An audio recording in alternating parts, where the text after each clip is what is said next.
Sige, tuloy kayo, naambon. Aba, teka, sarado pa yung aming clinic. Yung bag ko nga, ayan naman. Eh, bakit may ano? Teka, putol pala. Accident sa motor. Sige. Palalakarin ko sana, anak ng tete, putol pala rin pa.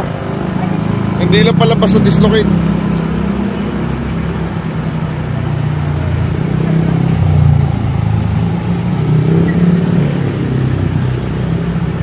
Magkakamag-anak ko kayo. Oo. Okay.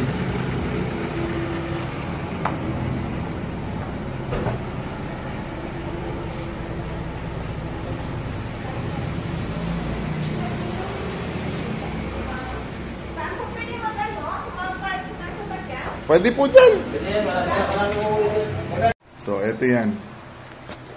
Pantayin mo yung katawan mo. Huwag mong bitbitin.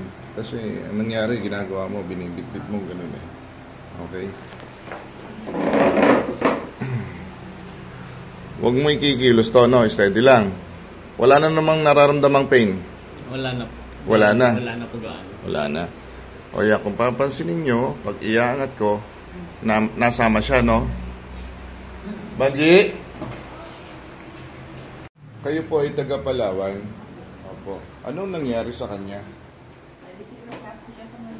Nadisgrasya sa motor. Opo, noong April 25, mga 2 months po ngayong June. Magto 2 months na. Pupunta kami dito sa Manila. Ang ano po, tirahan. Tapos nag-advise po yung doktor na obserbahan po na baka pwede po may balik. Kaya naghanap kami ng mga hilo. Kasi kung sakaling may balik sa hilo, hindi na po piraan. Mas maganda daw po. Sakaling gano'n. Pasilip nga ako ng x-ray mo. Pero ako pa lang po ang napupuntahan nyo? Oo. May napuntahan po kami dito sa Cavite. Inorasyonan lang. Nag-orasyon lang? Opo. Saan sa Cavite? Sa Carmona. Carmona. Ang ginawa, ganyan. Opo. Tapos hinihipan. Hinihipan. Kasi sabi ko nga, tapos pag-uwi namin itong hapon, bago ko na nakita yung anong dito, yung Facebook. Sabi ko kung alam ko lang, dito na kami nagdiretso. Ito, yung kanyang Kaya ako text ako sa'yo. Base dito sa x-ray niya, ay talagang nakababa yung kanyang humerus head. Masasabi na talagang kung titingnan, wala siya sa tamang posisyon. Kasi bumaba. Pero hindi kasi, nandiyan ba yung x-ray report? Kasi ang basa ko po dito ay ang basa ko rito ay may na-damage dito na tendon. Yung nag-hold sa kanya, yung supraspinatus tendon.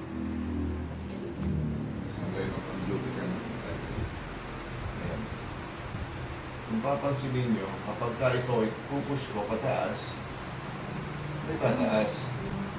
Pero kapag ka binitawan ko, mababa. Kaya siya sinabing dislocate, kasi talaga naman, wala na siya sa tamang posisyon niya kasi bumaba na siya. Ganyan po yung tsura niyan eh. Anak ganyan. Bumaba. So, nung in-x-ray siya, nakikita natin na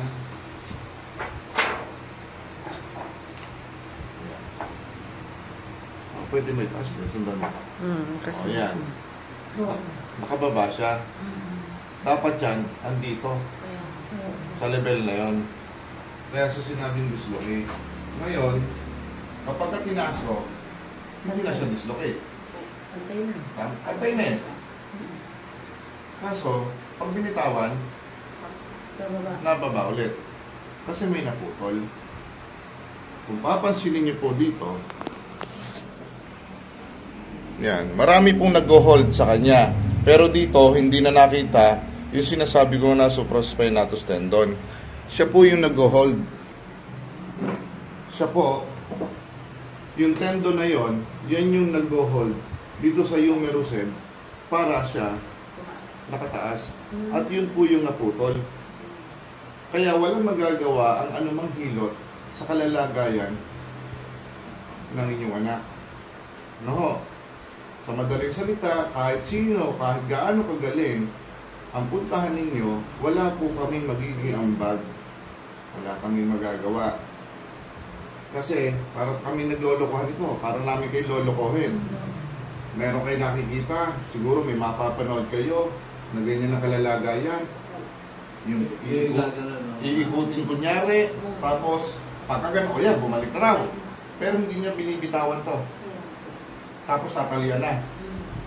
Eh di ba't kalokohan yun? Kasi ano katunayan, pag umuwi si pasyente at inalis niya yung tali, bagsak ulit. Naglolokohan tayo nun. Eh hindi naman po pwedeng gano'n. Isipin nyo, galing pa kayo ng Palawan. Pumunta kayo rito sa Cavite, nakarating kayo ng Cavite, kahahanap ng solusyon. Alam niyo ang solusyon? Wala sa amin. Ang solusyon, nasa magagaling nating doktor. Ngayon, saan kayo pupunta? Sa orthopedic. Kasi yan, ino-opera yan open surgery. May solusyon yan, huwag kayong mawala ng pag-asa. Lamang, hindi po kami ang solusyon. Ang solusyon, open surgery. No, o-operahan niya ng doktor sa orthopedic. Ang pagkakaalam ko doon sa may general orthopedic, ewan ko. Hindi po. Sa orthopedic mismo. Sa Banawe, libre po yun. Libre servisyo ng doktor, libre ang ospital. Parang ang babayaran nyo lang yata. Parang hindi ako sigurado. Pero sabi ko parang. Baka ang babayaran nyo po doon ay yung materialis na nagagamitin. Kung pwedeng yung bakal, makakatipid kayo. Magagaling po ang mga doktor natin doon. At yung ospital na yon, hindi po yung halo-halo. Hindi siya general hospital na may nanganganak, meron din po para sa ganyan-ganyan ganito. Hindi. Para sa trabahong ganito po lang talaga yon. Again, baka mamaya meron po kayong marinig, mapanood, na ika doon magaling dahil sa nagagamit nila itong ganitong senaryo. Ma'am, again, ayan, dislocate siya, itaas mo, wala nang dislocate. Pag binitawan mo, dislocate ulit. Kasi may naputol. No. Kaya kayo winelcome ko na kahit hindi pa oras ng ngayon, para lang maipaliwanag sa inyo. Wala naman kayong babayaran sa akin. Wala namang bayad ng pakikipagkwentuhan Tama po ba? Maraming salamat. Oo. Wala pong bayad ng pakikipagkwentuhan. Mahalaga ay mapayuhan kayo. Hindi yung gagamutin nila so ano pang gagawin dyan. Wala naman kasi silang nalalaman regarding dyan. At hindi rin naman tayo nagmamarunong. Ang sinasabi ko lang po, doon lang po sa naabot ng aking profesyon. Nako, wala po akong maiambag sa bagay na yan. Pinaliwanag ko na sa inyo, yung dislocate na sinasabi kasi bumaba. Eto siya. Yung may naputol, yung nag-hold sa kanya, kumbaga yung nakakapit sa kanya, bumaba. Kasi naputol. So, kapag tinaas mo siya, hindi na siya dislocate. Huwag mo lang siyang bibitawan. Ang problema, lagi na lang gano'n ba? Hindi mo rin naman nagagamit yan. So, kailangan talaga operahan para mag-connect ulit yung nag-hold sa kanya. Ang gagaling ng mga doktor natin sa orthopedic.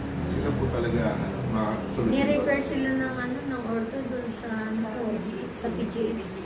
Ay kung kayo po ay ni-refer sa PGH kasi meron siyang kakilala doon, subukan niyo po. Doon po kayo mag-canvas, doon po kayo maghanap ng mga solusyon sa mga magagaling nating surgeon, sa mga orthopedic natin. Huwag yung mga kagaya namin na sinesearch nyo na sinesearch. Alam ko, ang hinahanap nyo yung makatitipid. Makagagaling dyan. Pero to be honest, kahit sino po, ang punta nyo, wala silang magagawa sa bagay na yan. Malolo ko lang kayo. Operasyon talaga yung Okay? Kasi meron pa ako napapanood, meron pa nakakarating sa aking balita na bakit sila ilang years na ibabalik pa raw yung laglag na napapanood ko, gaganon, iikot. Napapanood nyo ba yun? Iikutin, pag-iikot, ayan, bumalik na. Tapos, huwag mong gagalawin. Tatalian na nila yan. Natural. nakabalik na nga. Nakatali. Nakatali eh. Pag tinanggal. Pero pag tinanggal mo, laglag muli yan.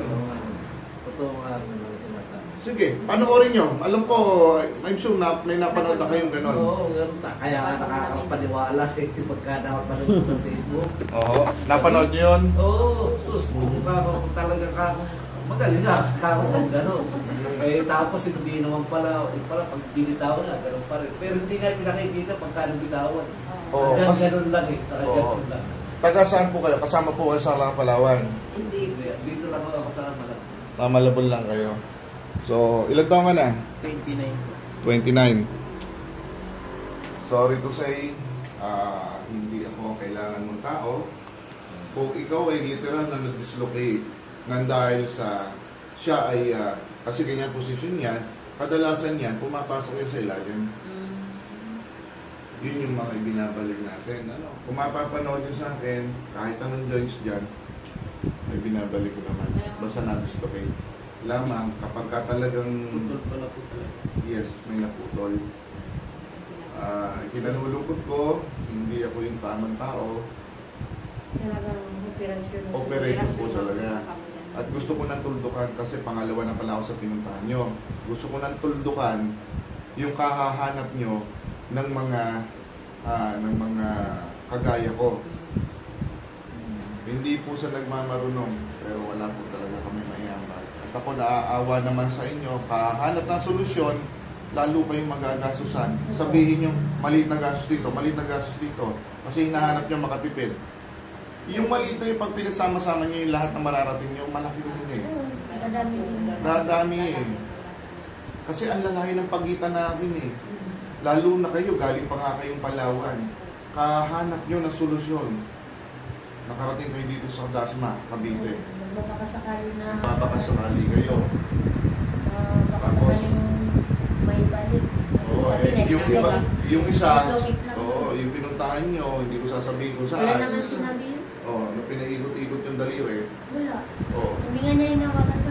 Hindi talaga hinahawakan doon. Ganun talaga yun. Faith healer ang tawag sa kanila. Basta magtiwala ka. Marami na akong pasyente na galing doon na ako rin na nagayos. Hinihipan lang.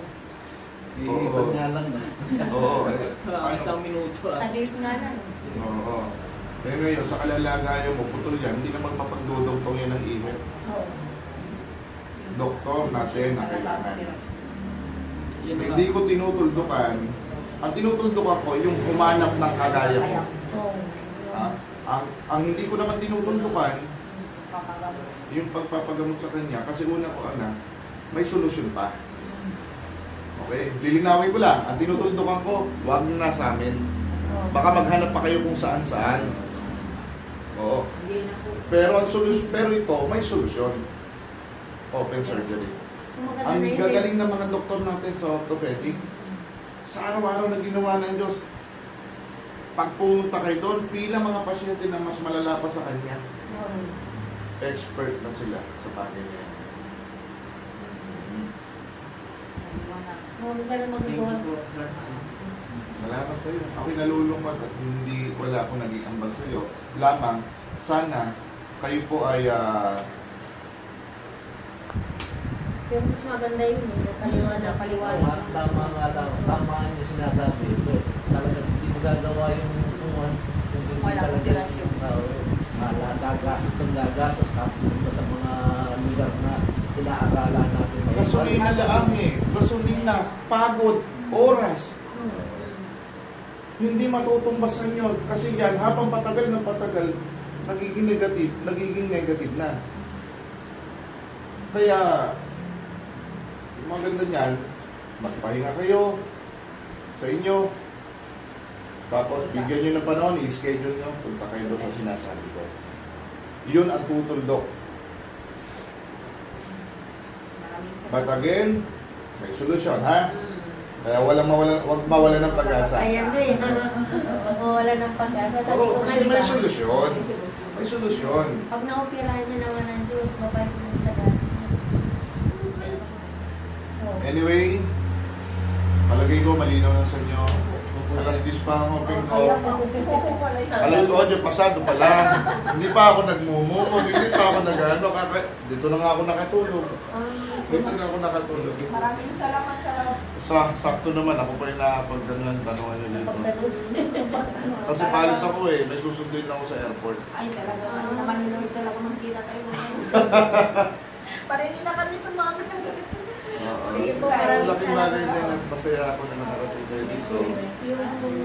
Ito to. Ay, yan po pala. Maganda doon, napaliwanag.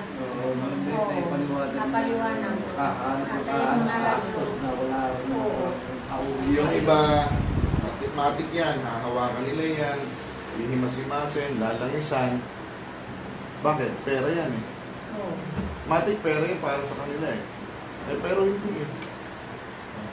Sa mga hindi nakakaintindi, talagang kung ano-ano maririnig mo. Pero kung sa mga nakakaintindi, alam na agad ang sitwasyon. Kaya sa sasakyan pa lang kanina, nung makita ko, hinawakan ko, tinumbok ko na agad yung ibig ko sabihin.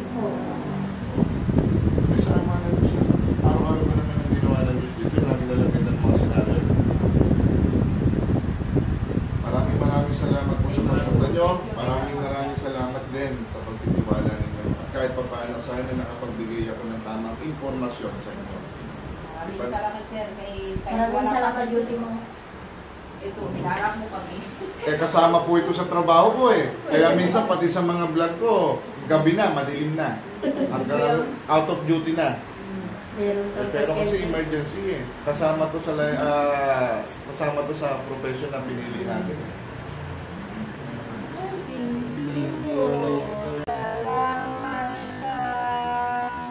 Salamat. Kahit pa paano, nakita-kita tayo. Galing pa silang Palawan.